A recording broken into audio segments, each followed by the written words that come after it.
Kitab Sirul Asror, warisan Kanjeng Syekh Abdul Qadir Al-Jailani.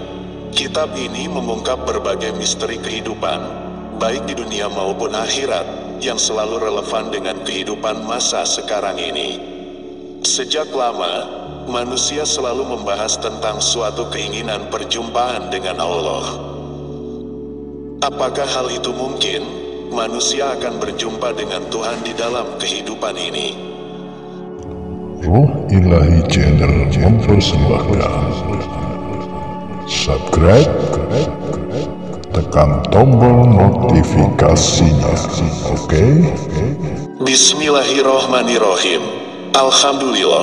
Alhamdulillahirrobil ngalamin. Allahumma sholli ala wa habibina Muhammad wa ala alihi wa sahbihi ajmain.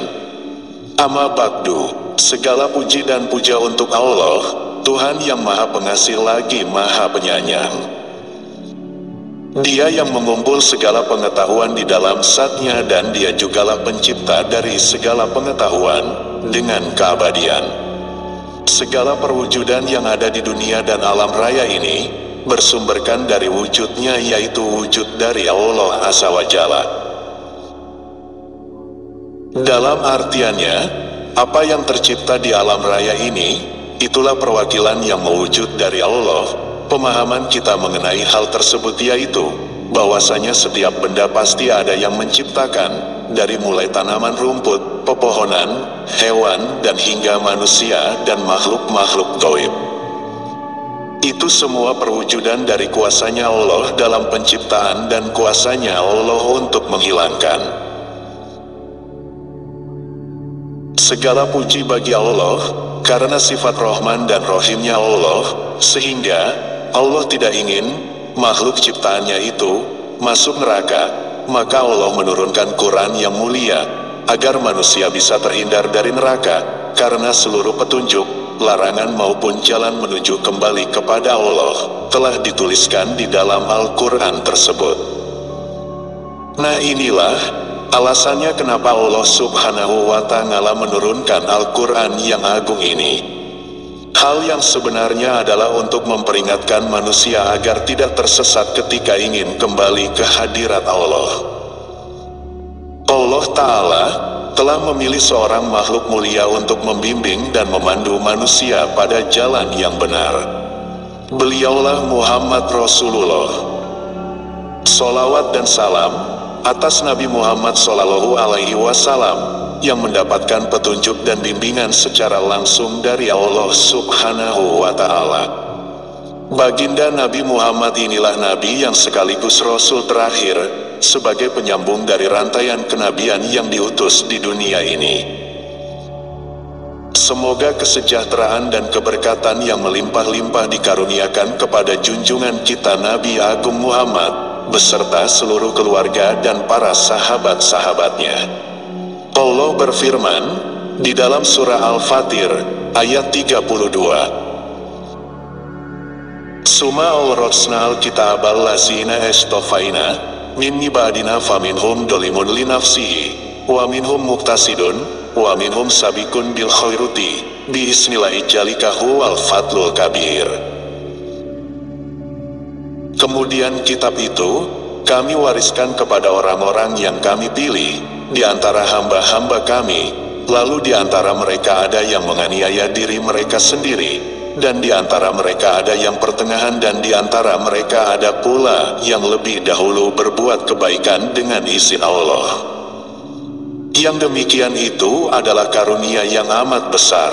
Surah Fatir ayat 32. Dalam ayat lain, Allah yang Maha Tinggi berfirman, wa minan nasi wadawabi wal anami mukhtalifun alwanu katsalika inama yasyaloha min ibadihil mulamau innallaha ngasisun ghafurun.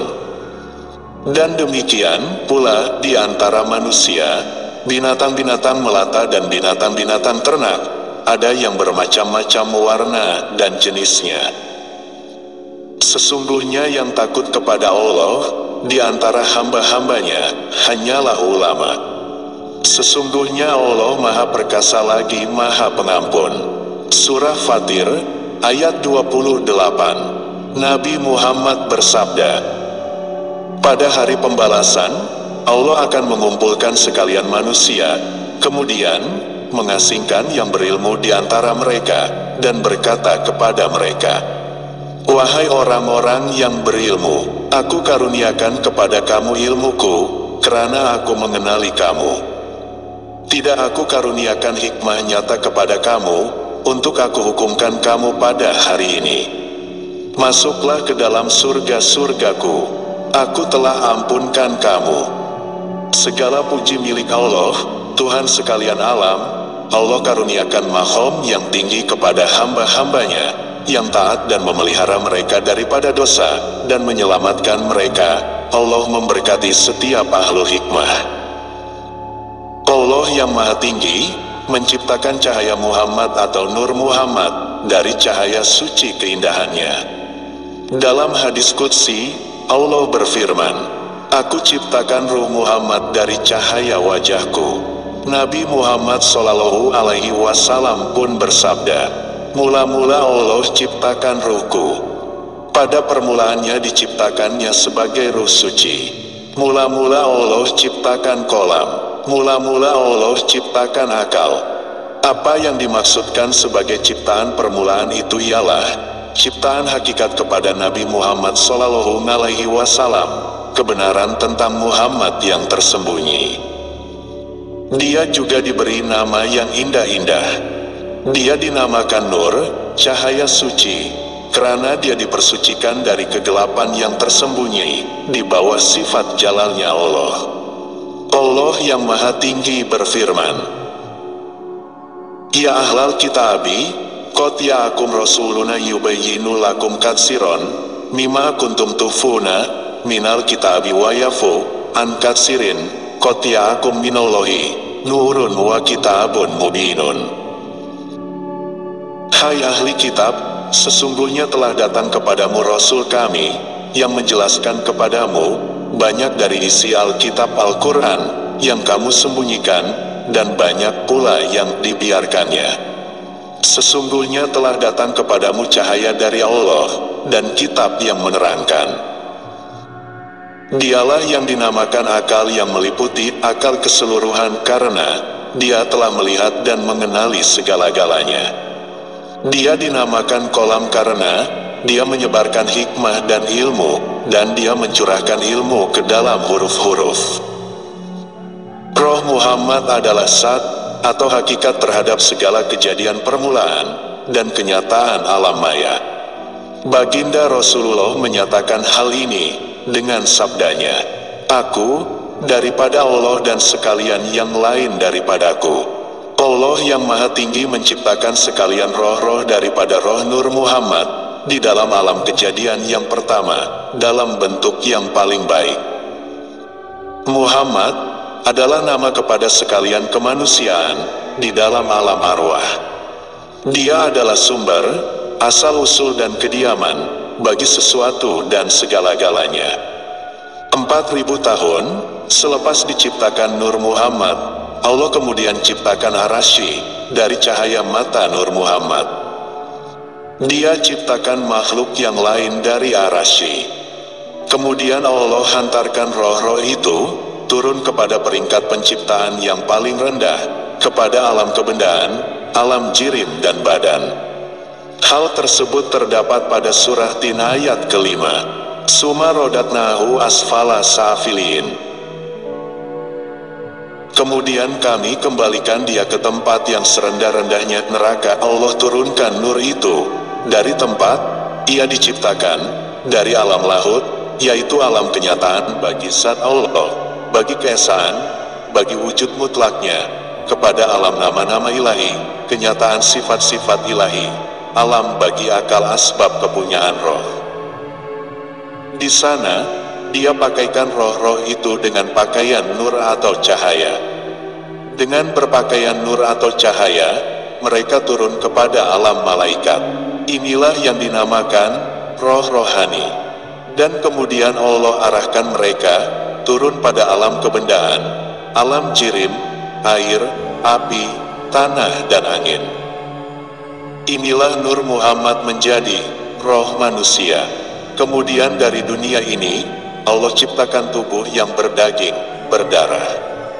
Firman Allah pada surah Toha ayat ke-55 menyatakan, Minha khalaqnaakum, wa fiha nu'idukum wa minha nukhrijukum ta'aratan ukhra.